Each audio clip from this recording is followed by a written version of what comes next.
Hey, and welcome back to The Art of a Life Well Lived. I am Christine Regan Lake, and it's good to be here. Welcome, welcome, welcome. If you are new to my channel, I would love it if you would subscribe or hit like, share, anything like that. All of those things help to tweak my algorithm so that my message can get out to more people, to the people that want and need to hear it. Healing and recovering after narcissistic abuse is not it's not an easy path to take. It's complex. There's a lot of subtleties, and it can be a painful path, and it can be confusing. So I'm here to create a community for us to come together and help thrive through that experience.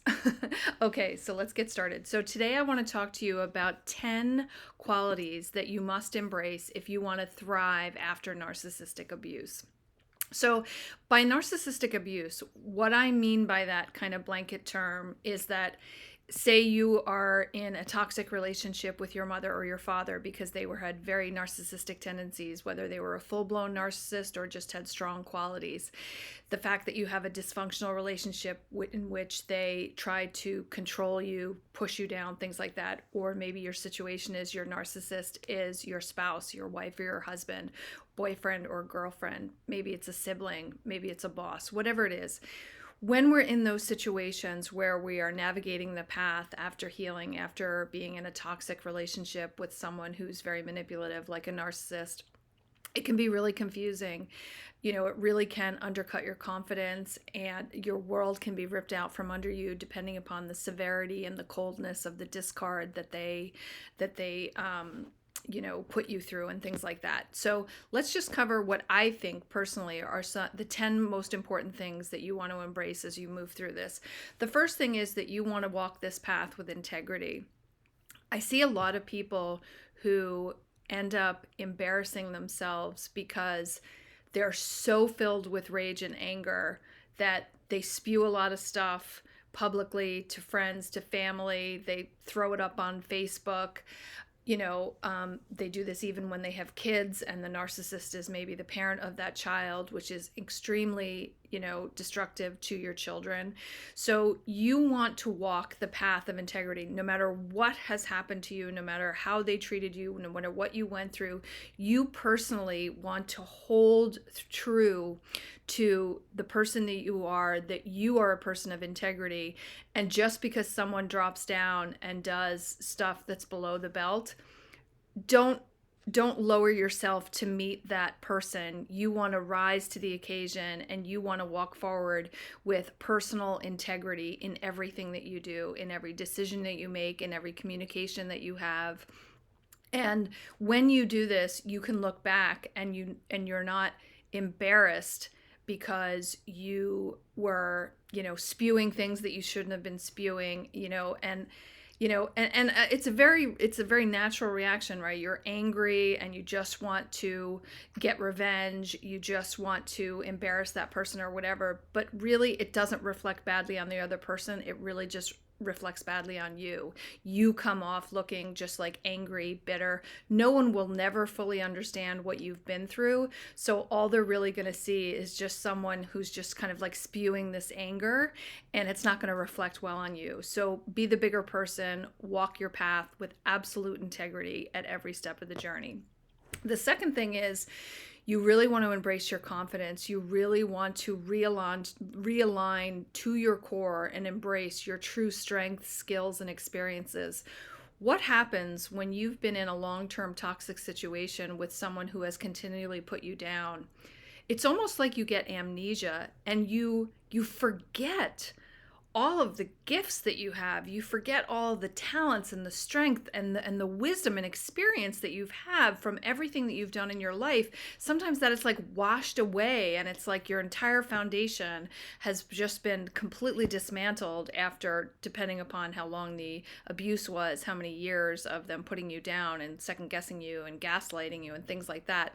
So it's so important for you to remind yourself of all of the wealth of the strengths and gifts and talents and experiences that you've had and you've accumulated through your lifetime, to reinforce that confidence that you are a strong, powerful, intelligent individual that can confidently navigate your future.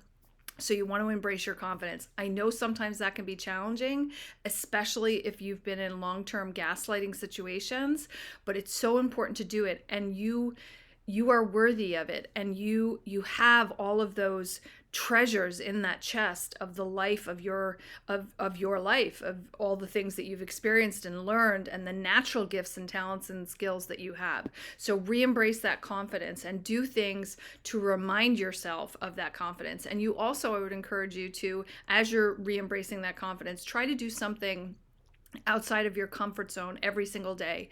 The more comfortable you can become with uncertainty and not knowing how something's going to turn out, and just constantly pushing yourself out of your comfort zone, that is a phenomenal way to build your confidence on a daily basis, 1 inch at a time.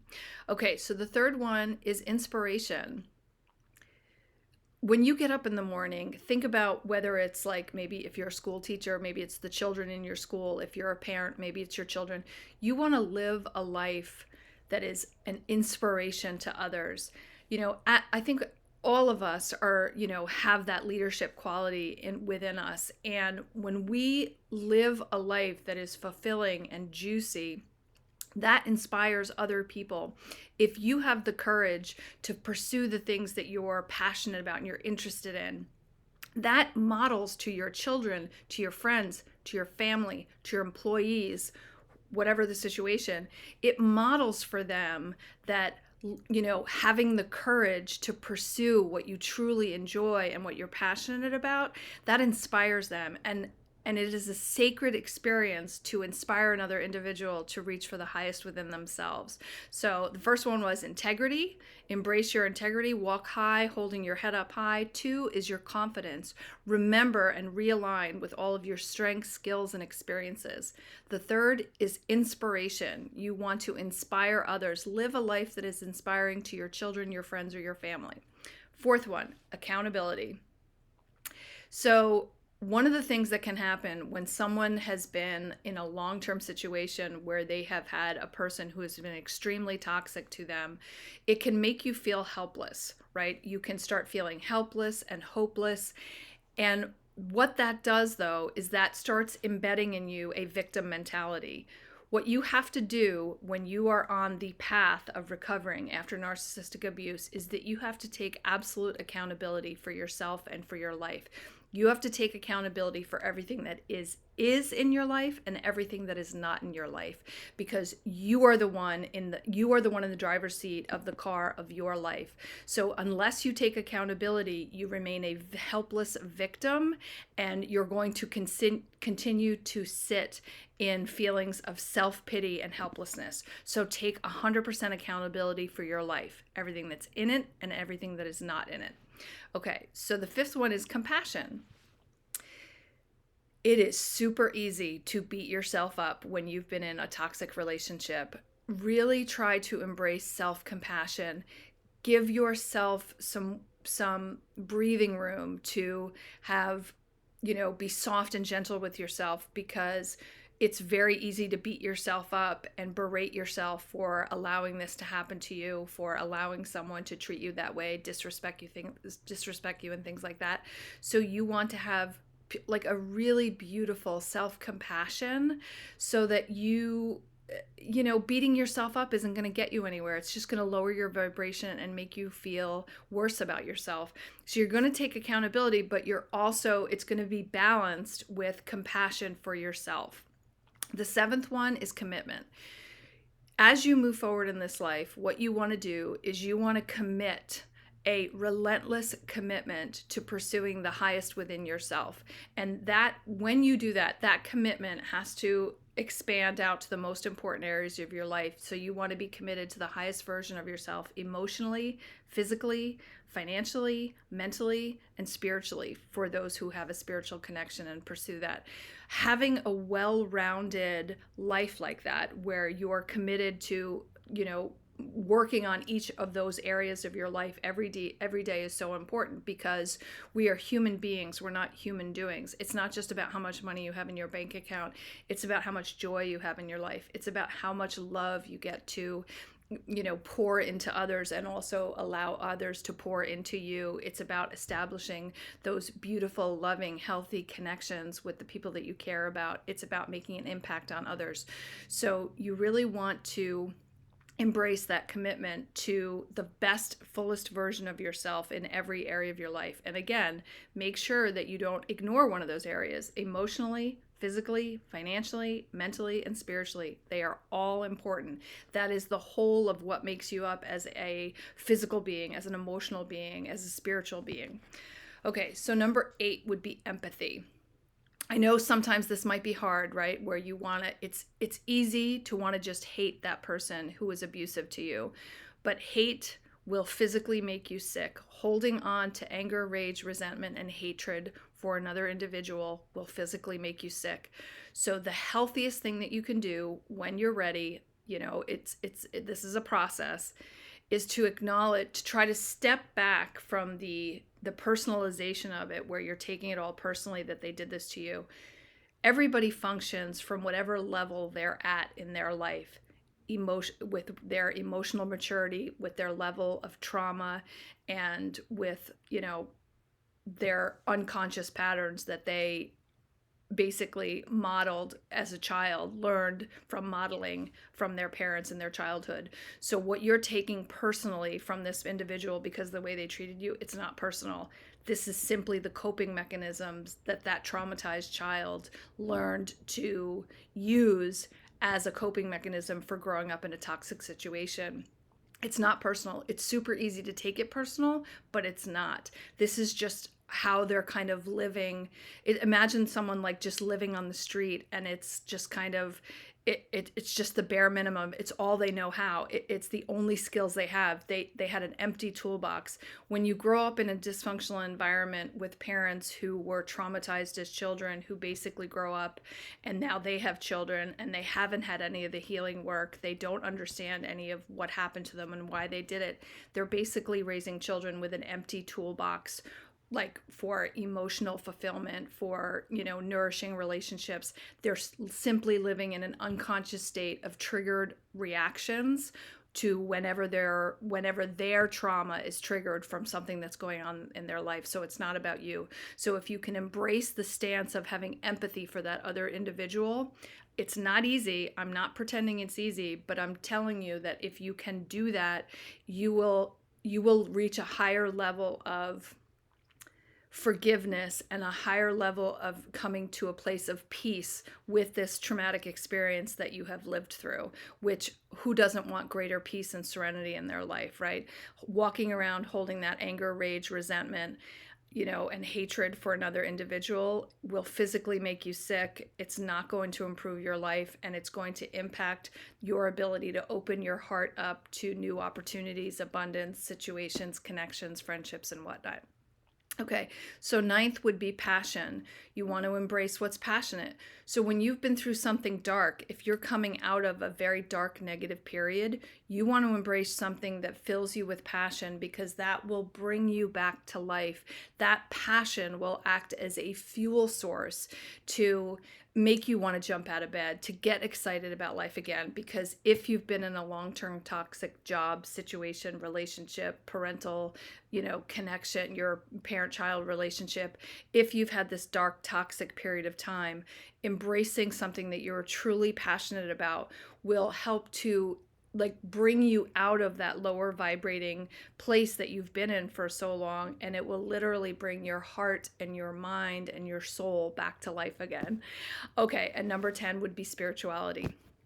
I am always a proponent of nestling closer to God, because this is a very difficult place that we exist in on this earth, right? Life is hard. Life can be traumatic. It can be devastating.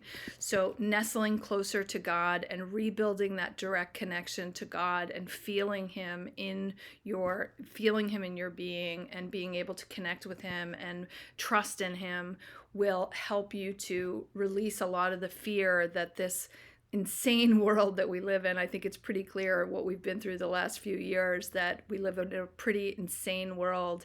And so nestling closer to God can bring greater peace to your heart, your mind, and your soul. So I would definitely encourage that. So I'm just going to recap them again for you quickly. Number one is you want to embrace integrity. You want to walk a path of absolute integrity, hold your head up high, and never engage in any words, thoughts, or actions that would demean or degrade another human being and embarrass them, because you are simply going to lower people's respect of you in their mind, because it never serves you to drop down to someone else's level of behavior as a way to get back to them. The best revenge you can have is by simply living an amazing, beautiful life.